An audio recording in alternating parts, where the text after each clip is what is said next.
Hello students, in today's class we are going to talk about the next element of the product policy, that is product life cycle. The idea of product life cycle is central to the product strategy, and product life cycle is based on the premise, that is based on the assumption that a new product enters a life cycle once it is launched in the market, which means that as soon as product get launched in the market, that product enters a life cycle, and that product has birth and a death. The introduction of the product in the market is called as birth of the product, and when the product sales start decline and when finally it disappears from the market, that is called as death of the product. And in between the birth and death there will be two more stages. So once birth of the product is, that is once the introduction of the product in the market is over, the second stage will be growth of the product, third will be maturity, and the fourth will be decline stage. Okay, so overall there are 4 stages in the product life cycle, and by considering a product's course through the market in this way, it is possible for the marketer to design marketing strategies which can be appropriate to the relevant stage in the product's life. So these are the stages of the product life cycle. Okay, and we know that every product has to pass through the 4 stages, and marketer has to develop different strategies in different stages by which they can minimize the cost and maximize the profits. And as per the different stages, like as I said, these are the different stages, and as per these stages there are distinct opportunities to the companies, as well as there are certain problems to the companies as well. So companies can formulate better marketing plans by identifying the stage the product is in, by which they can grab those opportunities and they can come out from the problems. So product life cycle plays important role in preparing strategies as per the stages the product is in. And normally product life cycle curve is in bell shaped. So here you can see this curve of product life cycle is in bell shaped. So let us understand all these 4 stages one by one. So in product life cycle, as I said, there are 4 stages. So the first one is introduction or development stage, that is introduction of the product or development stage. So in this stage, product will be introduced in the market. This is the first stage in the product life cycle, and we know that before a new product introduced in the marketplace, it should be created first, and this process includes idea generation, designing of the new product, engineering of its details, and the whole manufacturing process. And this is also the phase where the product is named and given a complete brand identity that will differentiate that product from the others, particularly from the competitors. And once all these tasks, all the necessary tasks to develop the product is complete, then the market promotion will follow, and the product will be finally introduced to the customers. So the product development is a continuous process that is essential in maintaining the product's quality and the value to the consumers. This means that companies need to continuously develop or innovate their products to the outright new and existing competitors. So this is the stage where product finally introduced to the customers, but before that there are several activities which marketer need to carry out. Then only they will be able to provide the goods which are good in quality and which can supply a good customer value. In the first stage, that is in the introduction stage, the sales of the product will be very low, as the because the product consumers may not have the awareness about the product and the awareness about the new product, or they may be hesitate to purchase a new product, and due to this reason they spend huge amount of money on advertisement and on promotional activities. And due to the low sales, that is sales of the product in this stage will be less, and due to this low sales level, profit are likely to be low, or sometimes it will be negative too. So here the importance will be given for the product introductions, especially the product development of the new product.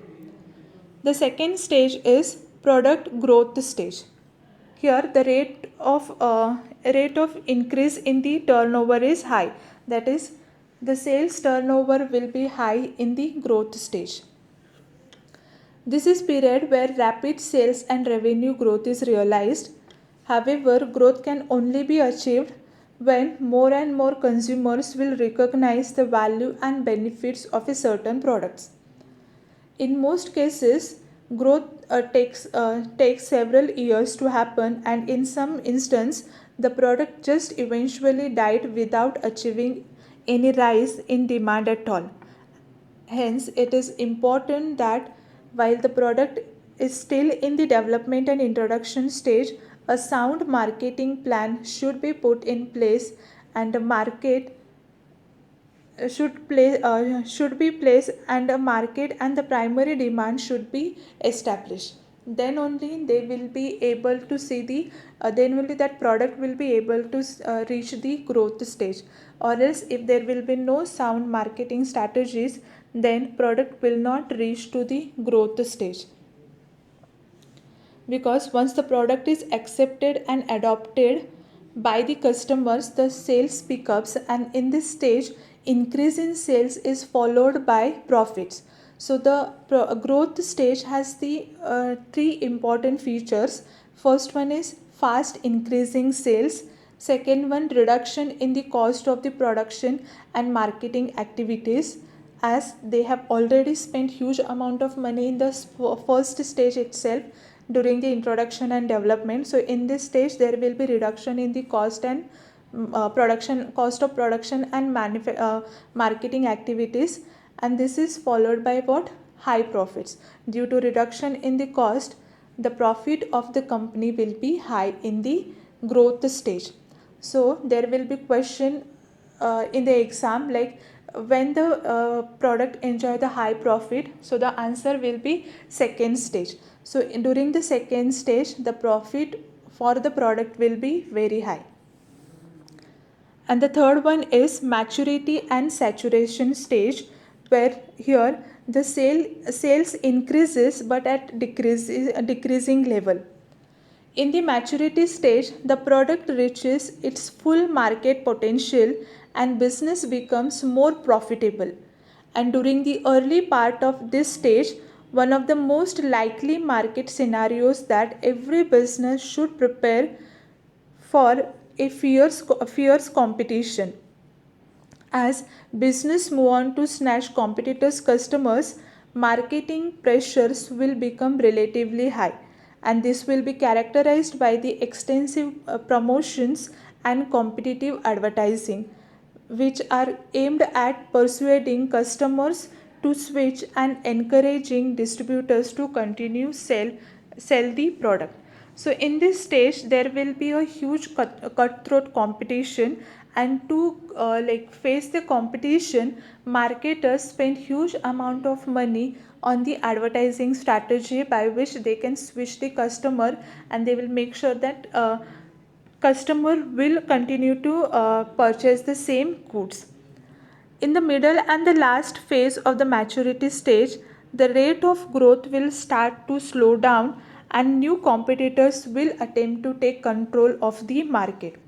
In most cases, many businesses falls and lose money in these stage, as they focus more on increasing advertising spending in hope of maintaining their grip of the market. Okay, so in this stage, that is in the maturity and saturation stage, companies may face huge losses as they spend huge amount of money on advertisement, having the hope that they can maintain their grip in the market, but they fail and new competitors enters into the market, and this creates a problem to the company that as their sales start declining.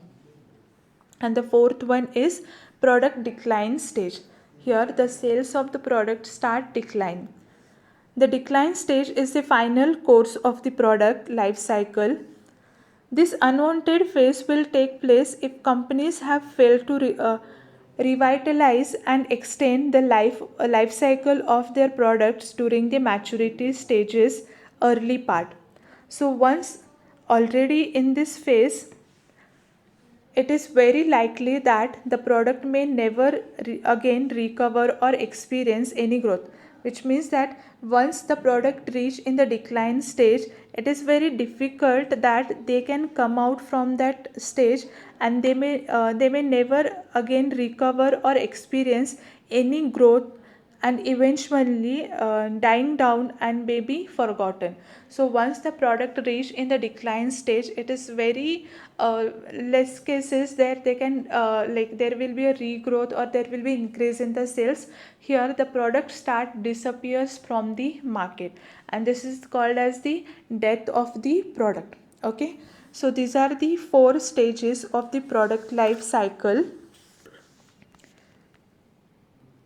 Conclusion of product life cycle is that many products do not follow the life cycle given a time interval for each stage. It varies from product to product. Okay, so same product life cycle and the time interval will not be there for all the product. It varies from product to product, and some may remain in the stage of maturity forever. For example, salt. So this product will be always in the maturity, that is they extend the potential of market, and there will be no a decline stage. So marketers can alter the product life cycle through the product improvements. So we have seen in the new product development how in the product planning we have seen that like existing product will be modified, and they can come up with the new improvements. So you can marketer can alter the PLC through the product improvements. Product life cycle governs the strategic marketing planning at all levels, and it also helps in formulation of pricing, promotion and distribution policies. I hope you understood what is product life cycle and how many stages are there in the product life cycle. Okay? In the next class, we will be talking about the remaining elements of the product policy. Thank you.